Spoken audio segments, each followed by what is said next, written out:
The second I sat at the kitchen table, I knew something was off. My parents wouldn't look at me, but my brother sat there grinning like he'd won something. Then Mom said they were suspending my schooling until I apologized to him on Christmas Eve. My stomach dropped. It didn't matter that he started it. It didn't matter that he lied. They wanted obedience, not truth. So I nodded. All right. He smirked even harder. But the next morning, when he saw my empty locker and the transfer papers, he panicked. And when Dad realized what I'd posted, everything shifted. Before I open that door again, tell me where you're watching from. I need to know who's hearing this. I usually wake up before my alarm.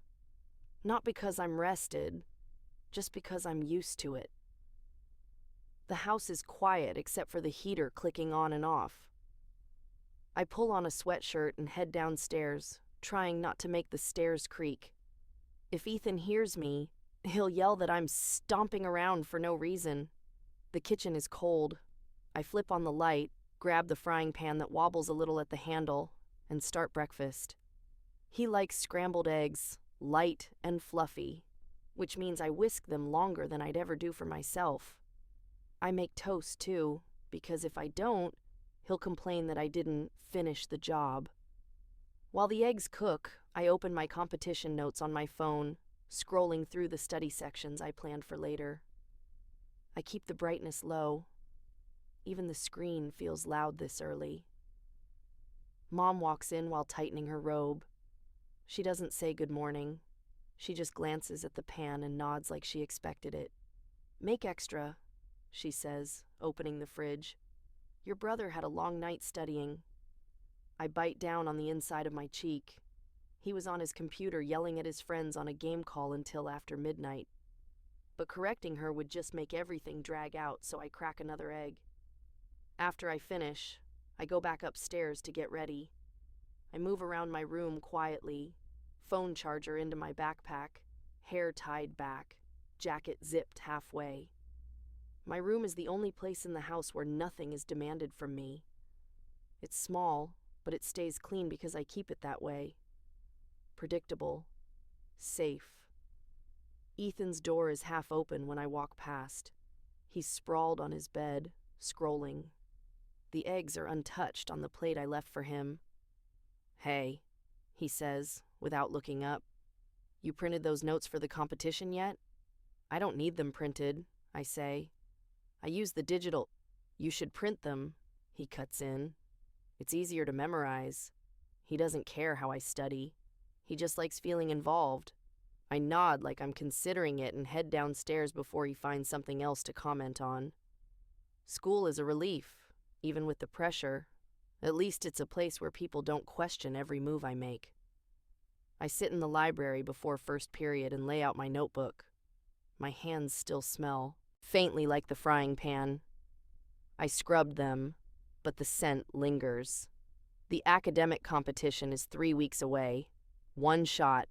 If I place high enough, I get invited to the state level, and that could mean scholarship offers. Real ones. Not the kind my parents keep saying we don't need to think about yet. During lunch, I organize my study plan again. Color-coded tabs, short review sections, the practice prompts I printed from the school website. It looks like a lot, but it's the only thing that feels like it belongs to me. After school, I walk to the library for my shift.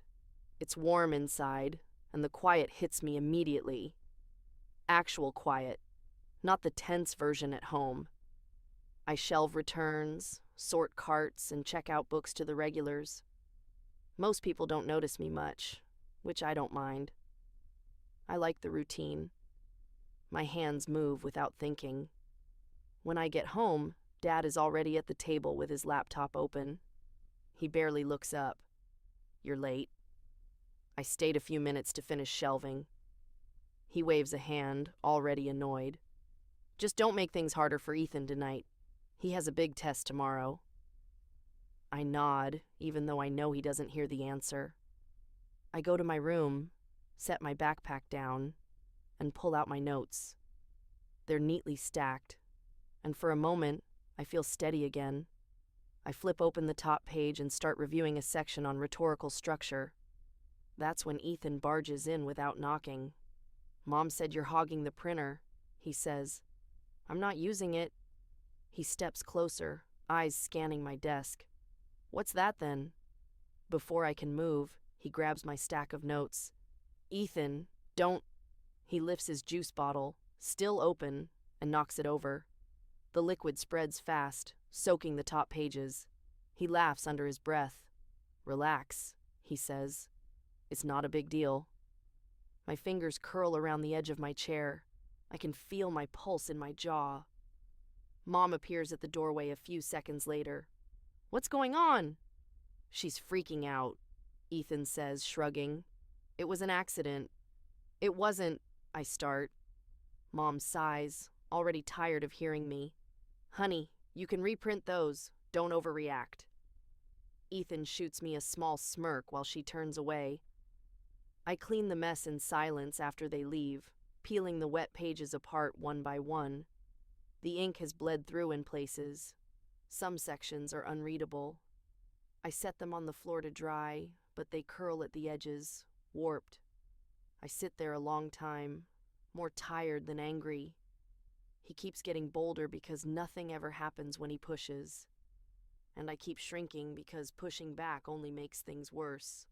But the competition isn't optional. School isn't optional. My future isn't optional. That night, before I go to sleep, I rewrite as much as I can, my hands aching from gripping the pen too tight. I tell myself I'll wake up early and keep going. I always do. Because if I don't hold on to this one thing, there's nothing else that's mine. The first thing that went missing was my coat. It was a Thursday right after school. I walked into the living room and saw Ethan shrugging it on in front of the hallway mirror. My coat, the one I saved for 2 months to buy on sale. He didn't even pretend to ask. "That's mine," I said quietly. He adjusted the collar like he didn't hear me. "I need something decent to wear. It's freezing out." "You have your jacket." He gave me a lazy look. "This one looks better." Before I could reply, Mom came out of the kitchen wiping her hands on a towel. "Why are you two snapping at each other now?" "I'm not," I said. "He took my coat." Mom frowned at me. "Can you stop making things difficult? It's one night." "Share." Ethan walked out the door before she even finished speaking. I stood there holding my backpack strap, trying not to let anything show on my face. Mom had already turned away, muttering something about how she couldn't take this tension right now. I went upstairs and pulled on an old hoodie with thinning sleeves. It smelled like laundry soap from months ago. The cold hit harder that evening, but I just zipped it halfway and kept moving. At dinner the next night, micro-humiliation number 2 showed up before the rice bowl even got around the table. Ethan started telling a story about a hallway argument at school. I knew exactly what he was referring to. A moment earlier that day when a classmate bumped into him and he snapped at me because I didn't warn him. It barely lasted 10 seconds, but the version he told at the table made it sound like I'd created a whole scene. He laughed while he ate, waving his fork for emphasis. "She was so worked up," he said. "Seriously, Dad. People were staring. It was embarrassing." I set my spoon down, feeling the heat rising up the back of my neck. That's not what happened. Ethan didn't even look at me. "She's exaggerating again." Dad sighed, the way he always does when he thinks I'm being difficult. "You need to control your reactions. We've talked about this." "I didn't react," I said, keeping my voice even. He yelled at me. Dad went still, just for a second, like he wanted to believe that but didn't know how. Then he nodded toward Ethan. "Your brother wouldn't yell for no reason." I looked down at my plate. My hands had gone cold. I didn't bother arguing. It wouldn't matter. Micro-humiliation number 3 happened the following Monday. I needed Mom's signature on a permission form for an after-school prep session for the competition. I'd reminded her twice the night before, then again that morning. The form was due by the end of the day. When I got home, it was still sitting on the counter, untouched. I picked it up. Her blank signature line stared back at me. Ethan walked in right then, waving a clipboard. "Mom, can you sign this? I need it for tomorrow's lab." She grabbed a pen immediately, didn't even skim the paper, and handed it back to him with a smile. I held up my form. "Can you sign mine too? It's due." She paused long enough to tell me everything. The tight lips, the tired exhale. "You should have reminded me earlier." "I did. 3 times. Well, I don't remember that." She turned back to the sink. "You'll have to talk to your teacher." My throat tightened. The form crinkled slightly in my hand because I was holding it too hard. Ethan watched me for a moment, amused. Then he left the room. By midweek, I wasn't shocked by any of it anymore, just worn down. The kind of tired that sits in your shoulders and doesn't go away even when you lie down. But something else was starting to shift. Something small, like the part of me that used to bend without thinking wasn't bending as fast. I noticed it the night Ethan came into my room uninvited. I was studying with my desk lamp on low, flipping through rewritten notes to replace the ones he ruined. The house was quiet, except for the washing machine downstairs. I'd been reviewing the same sentence for a full minute when I heard his footsteps in the hallway. He didn't bother knocking. He just walked in, hands in his pockets, eyes scanning around like he was inspecting something. "You always in here?" he asked. "I'm studying." He leaned against my dresser. "You think you're better than everyone?" I didn't look up. "Can you leave?" "Please." He took that as an invitation to step closer. His shoes made soft thuds on the carpet as he circled behind my chair. I felt my back tighten, muscles bracing without me deciding to. "You walk around school like you're some genius," he said. "Teachers like you because you suck up to them." "Stop," I said quietly. He moved to my desk and put one hand on the edge. I kept my eyes on my notebook, trying not to react, but I could feel him staring at me. Then he shoved the notebook off the desk. It hit the floor with a soft slap. A few pages fluttered open. I stood up so fast my chair scraped the carpet. "Don't do that." He smirked. "Or what?" I reached down and pushed his hand off my desk, not hard, just enough to get him out of my space. His expression changed instantly. He yelled loud enough for the whole house to hear. "What is wrong with you? She hit me." I froze. The noise bounced off the hallway walls. Mom came running first. Dad followed, glasses still in his hand. Both of them looked straight at him. "She hit me," Ethan repeated, rubbing the back of his hand even though I hadn't touched it. "I didn't." I stopped, realizing arguing wouldn't matter. He pushed my work. Dad cut me off. "Why would you put your hands on your brother?"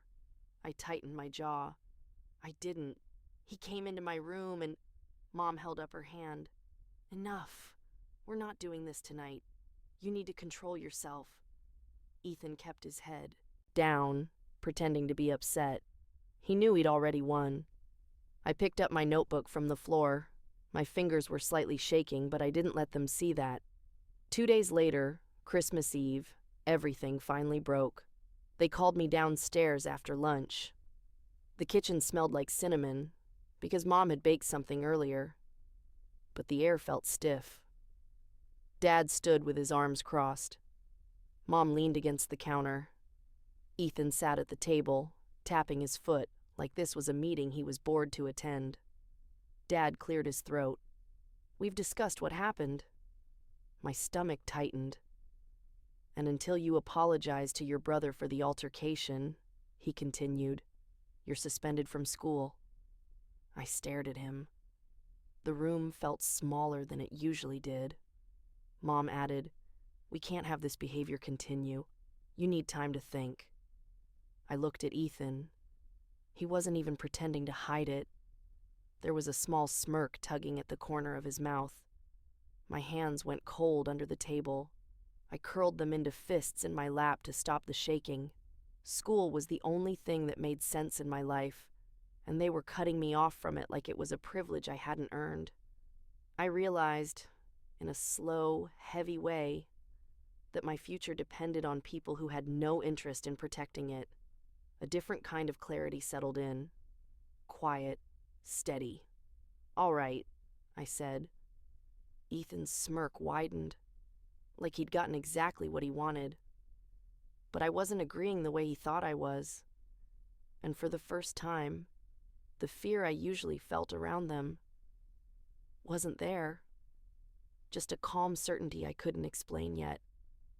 I didn't sleep after they announced the suspension. I lay there staring at the ceiling, listening to the heater turn on and off, trying to make sense of what had just happened. My hands kept drifting to my phone on the nightstand. Every time I closed my eyes, Ethan's smirk flashed behind them.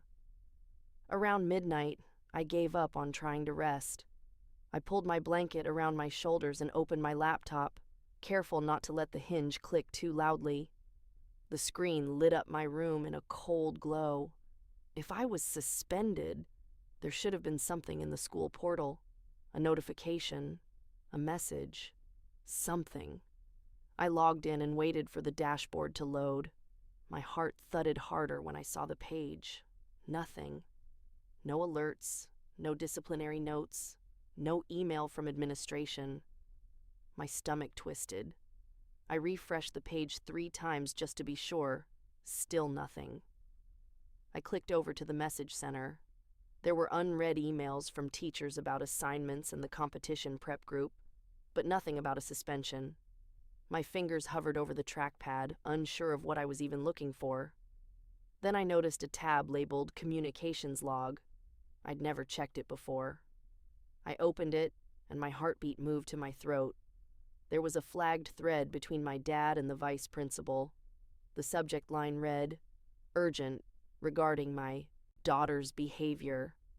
I clicked it. The first message was from Ethan. He'd claimed I attacked him, using that exact word. He said he felt unsafe around me. He'd sent it directly to one of the school counselors. The next message was from Dad, sent minutes later. Not asking questions, not clarifying, just backing him up completely. He wrote that the school needed to handle the situation. He wrote that I had a pattern of instability. He suggested that temporary removal might be best to prevent further issues. My fingers tightened on the trackpad. The vice principal replied politely but firmly. No witnesses, no evidence, no prior incidents. The school would not take disciplinary action. My dad pushed again. He suggested they let me take a break anyway. He wrote that it would help avoid embarrassing Ethan during an already stressful time. My mouth went dry. They weren't just picking sides. They were trying to create a punishment out of nothing. Another message from the vice principal shut it down again. The school would not enforce anything based on unverified claims, which meant this suspension my parents gave me wasn't from the school at all. It was fake. I sat back in my chair, the blanket slipping off my shoulders. My hands felt numb. The room suddenly felt too quiet, like the air around me had stopped moving. Then I noticed a second thread from 2 weeks ago, one I hadn't seen before. I opened it. This one was worse. It was from Ethan to 3 of my teachers. He called me unstable, obsessive. He claimed I was harassing him academically. He said I was fixated on outperforming everyone, and that teachers needed to intervene. He even wrote that I was emotionally unpredictable, which might affect my competition eligibility. The emails were full paragraphs, all delivered with this fake concern that made my skin crawl. Below that were replies from teachers, careful, measured responses. None of them seemed to believe him, but they were clearly uneasy, unsure how to handle a sibling making accusations like this. One said they would monitor interactions, another asked for context, but none agreed with him outright. Still, he had tried. He had tried to sabotage my recommendation letters. He had tried to undermine my credibility. He had tried to make me look unfit for the competition. I stared at the screen until my eyes blurred. My family wasn't just unfair. They weren't just choosing him over me.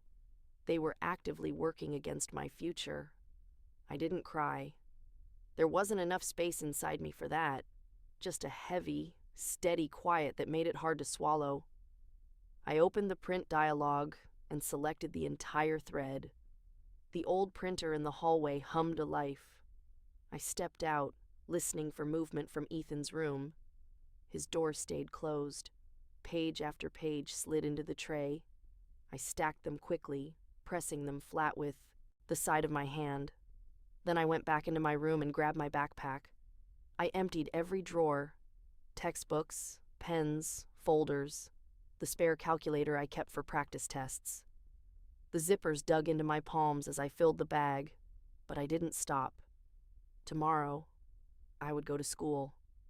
Not to argue, not to defend myself, to remove myself from anything they could control. I opened my bottom drawer and pulled out the transfer request information I'd saved months ago, back when things first started feeling off but not yet impossible. I hadn't planned on using it. I'd hoped the competition would be enough to get me into a program out of town after graduation. Now I realized I couldn't wait that long. I filled out the online form, triple-checking every field, making sure my address auto-filled correctly and my name didn't have typos. My hands shook a little when I hit submit, but the confirmation message appeared within seconds. I logged into my email next. I forwarded the entire printed thread to myself, then to my competition advisor. I stared at the sent notification until it disappeared. Then I opened a new document. This one wasn't for school. It was for the Post. Not dramatic, not emotional, just the facts. A timeline, screenshots, attachments, the truth laid out cleanly where no one could twist it. I wasn't planning to drop it immediately. I wasn't trying to ruin anything in the moment, but I needed it ready. By the time I finished organizing everything, it was past 2 a.m.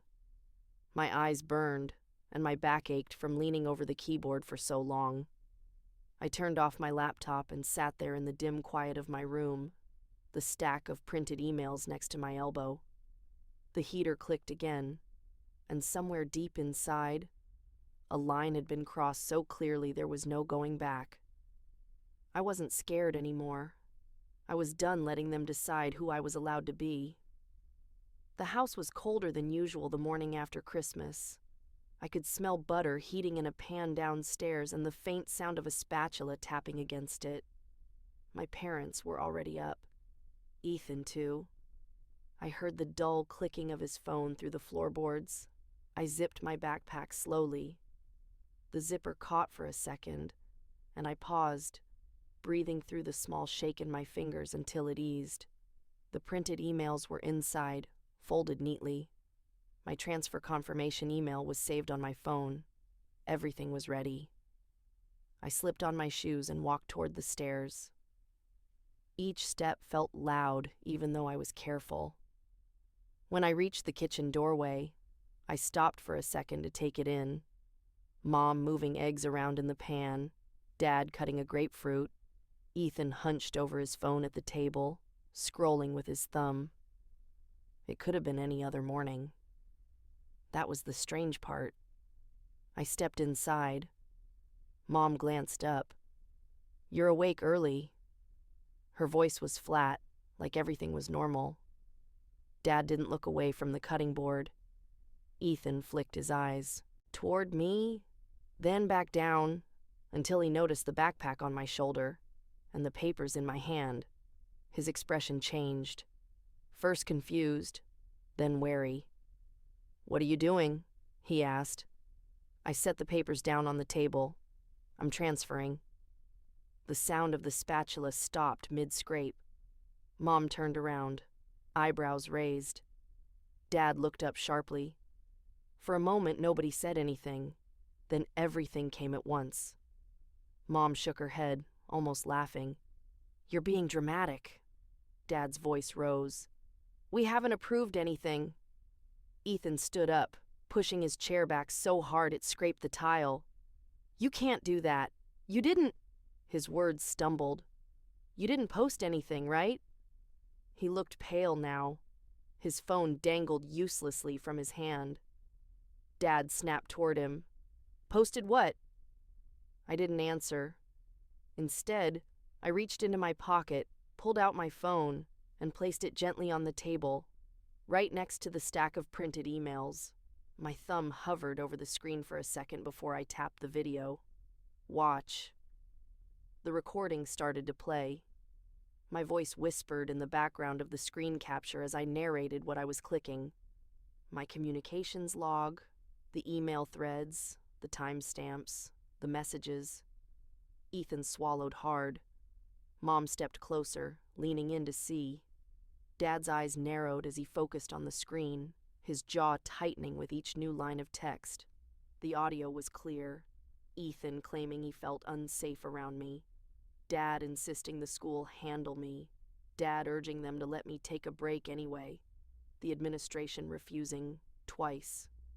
And then Ethan's emails to my teachers, one after another. His paragraphs describing me as unstable, obsessive, emotionally unpredictable. His suggestion that I shouldn't be considered for academic opportunities. Mom's hand lifted to her mouth. Ethan took a half step back from the table, like distance might somehow undo what we were seeing. Dad's face darkened deeper with each line. Finally, he slammed his hand down on the table so hard the salt shaker rattled. "Turn that off." He reached for the phone. I pulled it away before he could grab it. His fingers brushed the edge of the case. "Don't," I said quietly. He froze, not because he respected the boundary, but because he didn't know what I was holding back. Mom let out a sharp breath behind him. "Why would you—" Her voice broke, then came out weaker. "Why would you record all that?" "You weren't listening," I said. "So I had to show you." Ethan stepped forward again, hands shaking slightly. "It was a joke," he said quickly. "I wasn't serious. No one was supposed to actually see those emails." He looked at Dad, then Mom, then me. "You're overreacting. You always overreact." I didn't respond. I just lifted the printed pages one by one and set them in front of them. The timestamps were bold at the top. The words were theirs, not mine. Dad pointed at the stack. "You ruined your brother's reputation." "No," I said. "He did that." Mom rubbed her forehead. Her eyes were wet, not soft, just panicked. "Why would you send this to the school? Why would you expose your own family like this?" I felt my nails digging into my palm inside my sleeve. "Because they already know." Mom blinked. Hard. "What?" "I forwarded everything last night." My voice stayed calm. "The school knows the suspension was fake. The competition advisor knows.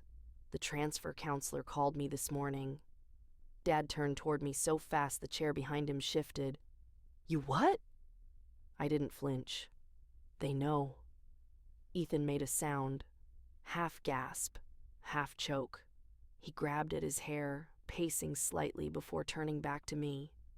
"You didn't send the teachers my emails," he said, like he still had some hope. "Tell me you didn't do that." I didn't answer. He looked like the ground dropped under him. Mom sat down heavily in the nearest chair. She stared at the papers again, her face blank, except for the tightness around her mouth. She wasn't horrified by what they'd done. She was horrified that other people knew. Dad's breathing was loud in the room. "Do you have any idea what you've done to this family?" "Yes," I said. "I stopped you from doing it to me."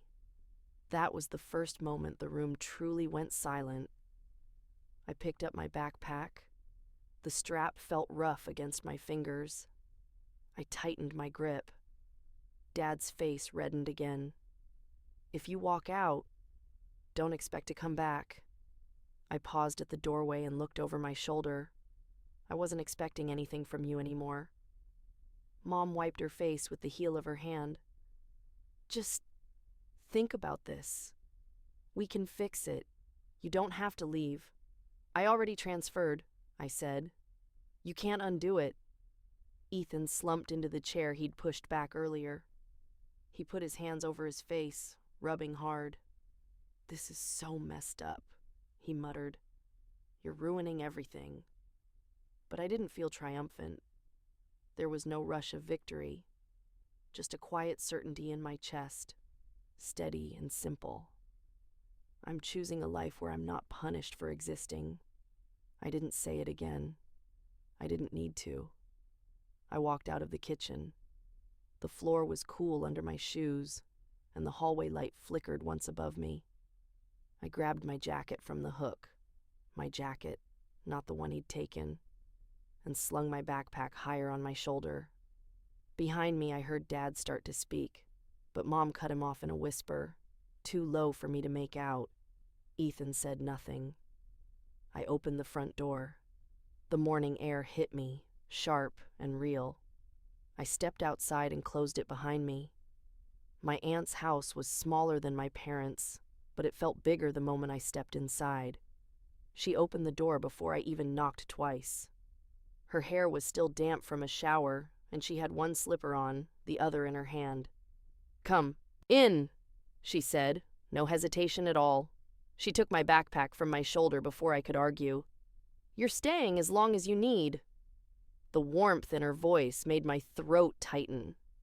I nodded and stepped inside. The living room smelled like brewed tea and laundry, a combination that somehow made me feel steadier. She didn't ask for details, not that first day. She just showed me the spare room.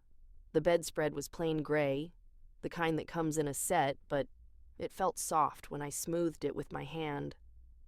There was a small desk by the window with a lamp shaped like a mushroom. It flickered a little when I turned it on. "You good?" she asked from the doorway. I nodded again. It was all I could manage, without my voice shaking. The school processed my transfer faster than I expected. 2 days, maybe 3. It blurred together. A counselor called to confirm everything, her tone warm and careful, like she knew she was stepping into something sensitive. My aunt sat beside me during the call, her hand resting on the table near mine but not touching. Just close enough to remind me I wasn't doing this alone. My new teachers emailed me welcome messages and assignment lists. They didn't mention anything about the previous emails or what they'd heard about my family. They just asked how they could support me catching up. My competition coach scheduled a video call. She glanced at my aunt behind me and gave a small nod like she understood more than she said out loud. "Nothing's ruined," she told me. "We'll rebuild. You're still in this." I believed her, not because she promised it, but because she sounded like someone who meant things directly, without the hidden edge my parents always had. While I adjusted to the new school, the consequences hit my old one. The administration scheduled a formal meeting with my parents. I didn't have to attend. They told me that in advance. I could imagine the room, the stiff chairs, the printouts laid on the table, the awkward pauses. My dad sitting there, trying to control the narrative the same way he always did, only now with professionals who wouldn't bend for him. A week later, I heard through my aunt, no details, just a brief mention from someone she knew, that the school had paused Ethan's recommendation letters until everything was reviewed. They couldn't endorse a student who had written misleading emails about another. My dad's emails were flagged in the school system too. Administrators don't forget that kind of thing. His tone, his pressure, the way he pushed even after being told no, it all left a mark on their relationship with him. None of that made me feel triumphant. It just felt accurate, like the world was finally reflecting something that had been happening privately for years. I didn't reach out. I didn't watch from a distance with satisfaction. I focused on settling into my new routine, waking up early, studying at the little desk by the window, heating leftovers in my aunt's microwave that beeped louder than it needed to. Life felt quieter, even when it was busy. 2 weeks after everything fell apart, Ethan texted me. It happened late at night. I'd just finished washing a mug in the kitchen. The tile was cold under my feet. My phone buzzed on the counter. Ethan, can you undo what you did? No apology, no explanation, just a request like I owed him something. I locked my phone without responding. The screen reflected my face in the dark kitchen, tired but steady. That silence was the closest thing to revenge I needed. Months passed. I stayed focused. I studied, went to class, met with my competition coach regularly. I built back everything he tried to tear down. One afternoon in early spring, I opened an email from the competition committee. My aunt was folding towels nearby. I clicked it without thinking much, expecting a reminder for an upcoming practice session. Instead, it said I'd made it to the scholarship interview round. My hand tightened around my phone. Not in disbelief, more like my body didn't know what to do with the feelings settling through me. I looked over at my aunt. She paused mid-fold, reading my expression before I said anything. "It's good news?" she asked. I nodded. "Yeah, really good." She smiled and went back to folding, giving me space. I took the phone upstairs to the spare room. The window was cracked slightly, letting in a thin draft. I sat on the edge of the bed, staring at the message again. For the first time in years, there was no tension in my shoulders, no waiting for someone to take something away the moment I reached for it. Just a clean, quiet moment. Peace. Simple and real. I closed the email and set the phone on the desk. I didn't burn my family down. I just stopped letting them hold the matches. And for the first time, I wasn't scared of what leaving them meant. Only excited for every door that wasn't locked anymore. If you've ever had to choose yourself the way I did, let me know below. And if you want more stories told honestly, go ahead and like and subscribe.